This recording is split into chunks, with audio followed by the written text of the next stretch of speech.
नमस्कार दोस्तों, मैं हूं मुन्ना जो कि बिहार के रहने वाला हूं।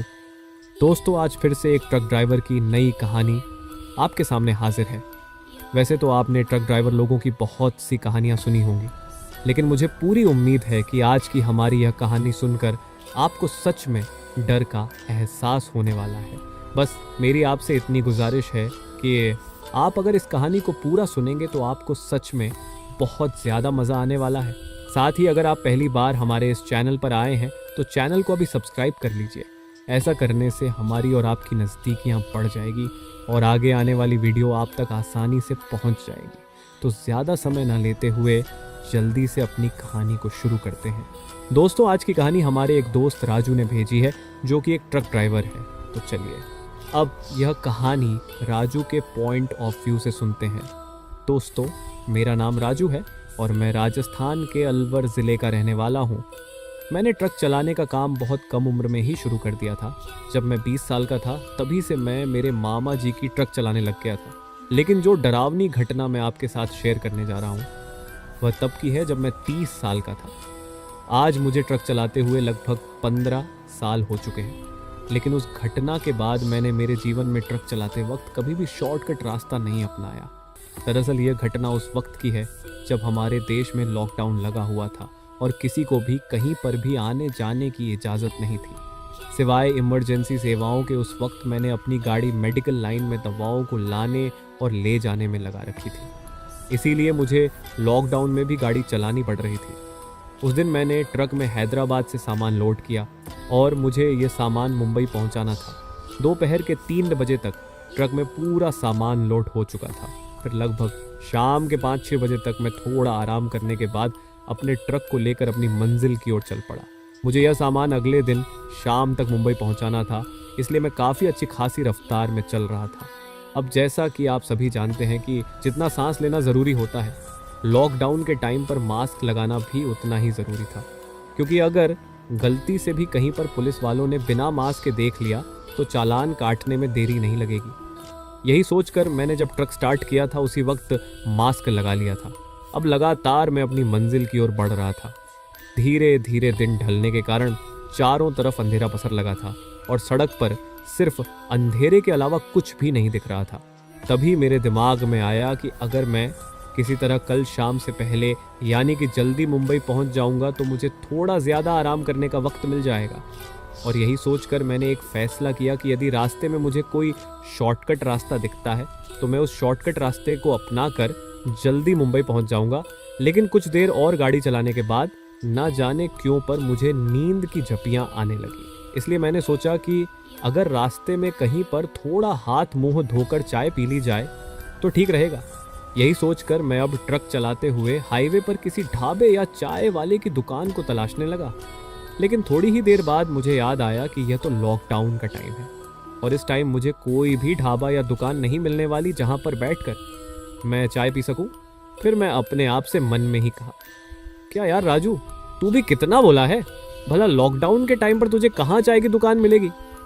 अभी मैं ये सोच ही रहा था कि तभी मुझे अचानक हाईवे पर कुछ दूर एक रोशनी सी दिखाई देने लगी।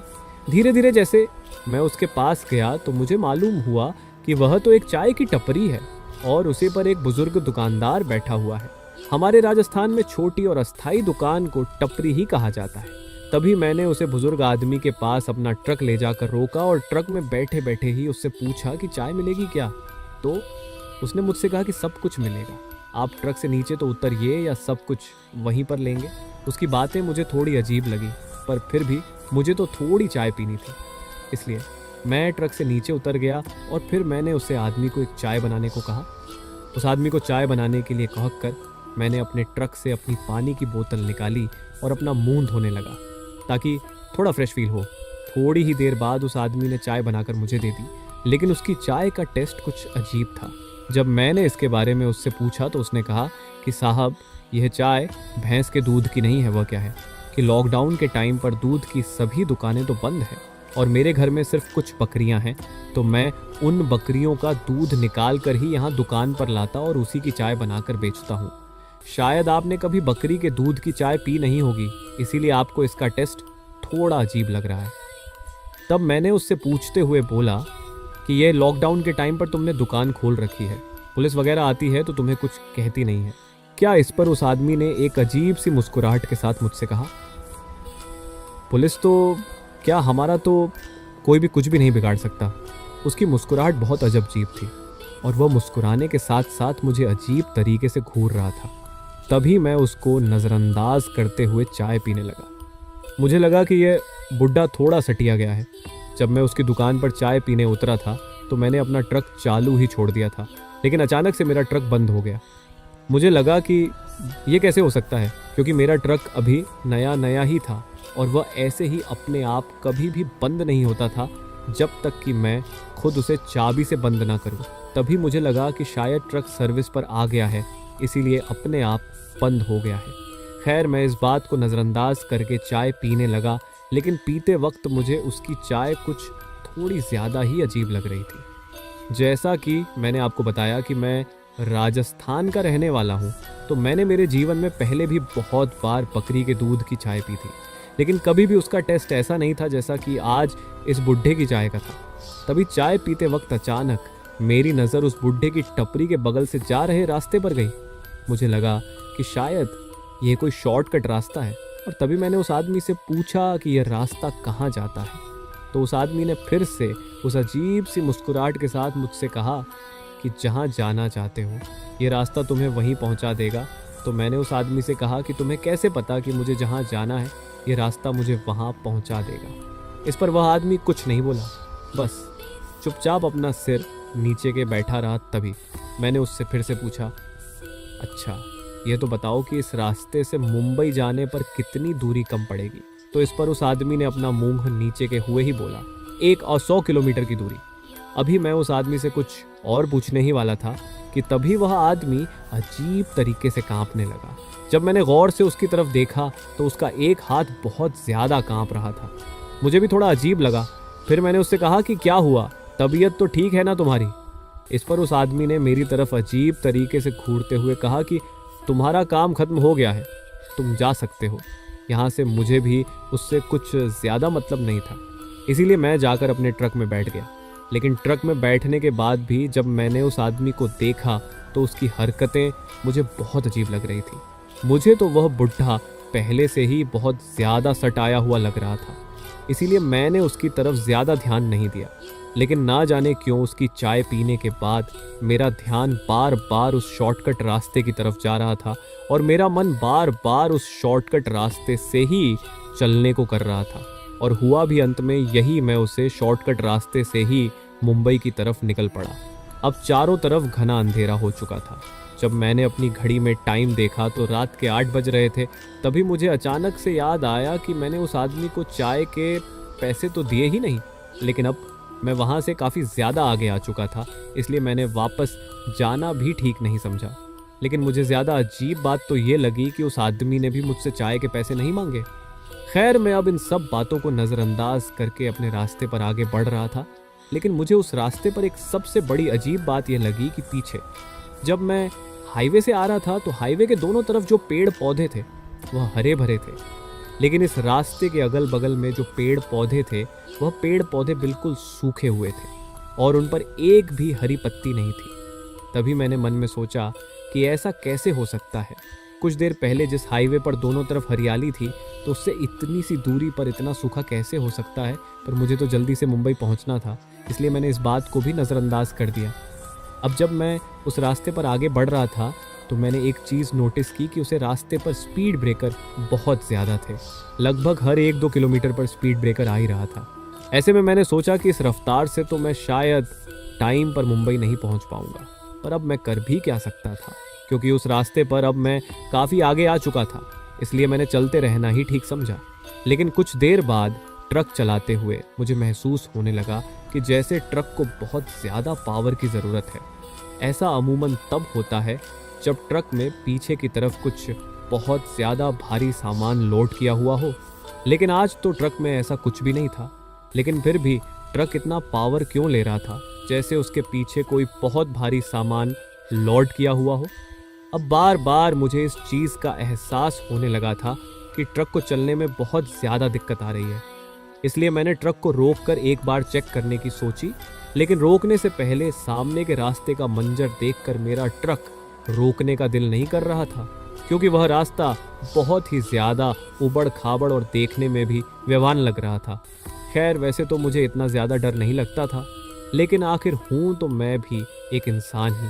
तभी मैं ट्रक चलाते हुए मन ही मन सोच ही रहा था कि कहीं कोई अच्छी सी जगह दिख जाए या फिर कोई इंसान दिख जाए तो मैं ट्रक को रोक कर इसको चेक कर लूँगा और उस इंसान से पूछ भी लूँगा कि रास्ता इतना वीरान और सूखा क्यों है और ये मुझे मुंबई कब तक पहुँचा देगा। बस मेरे यह सोचने भर की देरी थी और मुझे रास्ते पर आगे एक औरत सर पर लकड़ियों का गट्ठर लेकर चलती हुई दिखी। उसे देखकर मैंने सोचा कि इतनी रात को ये औरत लकड़ियों का गट्ठर लेकर कहाँ जा रही है।